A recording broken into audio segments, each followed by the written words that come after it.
намаляването на лихвените проценти в бъдеще би било панацея за развитието на договорните фондове и на нашата индустрия, или двете неща не са чак толкова пряко свързани? Да, нека да дам един пример за 2009 година, когато специално в България нарастването на водещия борсов индекс Софикс беше някъде около 17-18%, а пък по банкови депозити се срещаха нива от около 10%.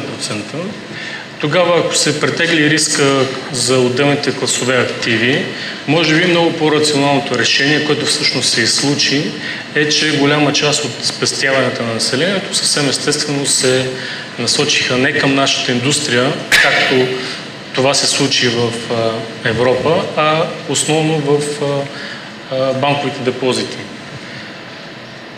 Това пък от своя страна попречи на активите на взаимните фондове да отбележат някакво по-сериозно увеличение. И това е една пък от причините, поради която българския пазар на акции се представи по-зле в сравнение с пазарите в региона. Нали, разбира се, не може да обвиним единствено лихвените проценти за това нещо, но това е един от факторите, който пречи за това 2009 година да бъде една по-успешна година, както за българския капиталов пазар, така и за фондовата индустрия като цяло.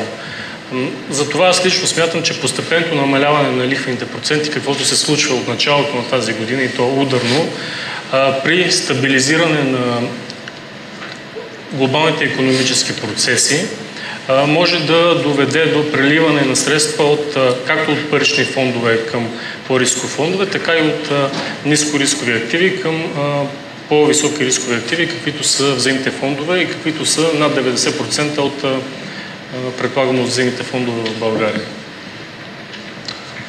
Тоест очертахме една малко по-оптимистична дискусия, поне по отношение на нашата индустрия.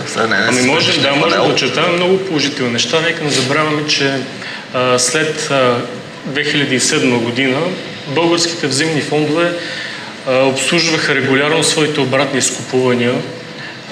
Не е имало спиране на обратно изкупуване, не е имало фондове, които са се отказвали от пазарен натиск, от силно изтичане на инвеститорите. Българската фондова борса може би остана една от единствените борси в света, която през 2007-2008 година не е спирала да работи, въпреки огромния натиск от разпродажби, от изтичане на капитали, както от страна на взаимните фондове, така от страна на индивидуалните инвеститори. Тоест, по този стресов момент от 2007-2008 година, взаимните фондове показаха една много добра положителна черта, и това е ликвидността. Ако днес, конкретен пример, трябва да посъветвам инвеститор, който иска да вложи 50 000 лева в индивидуален портфел или в взаимен фонд, от гледна точка на ликвидността изборът е много лесен. Взаимния фонд.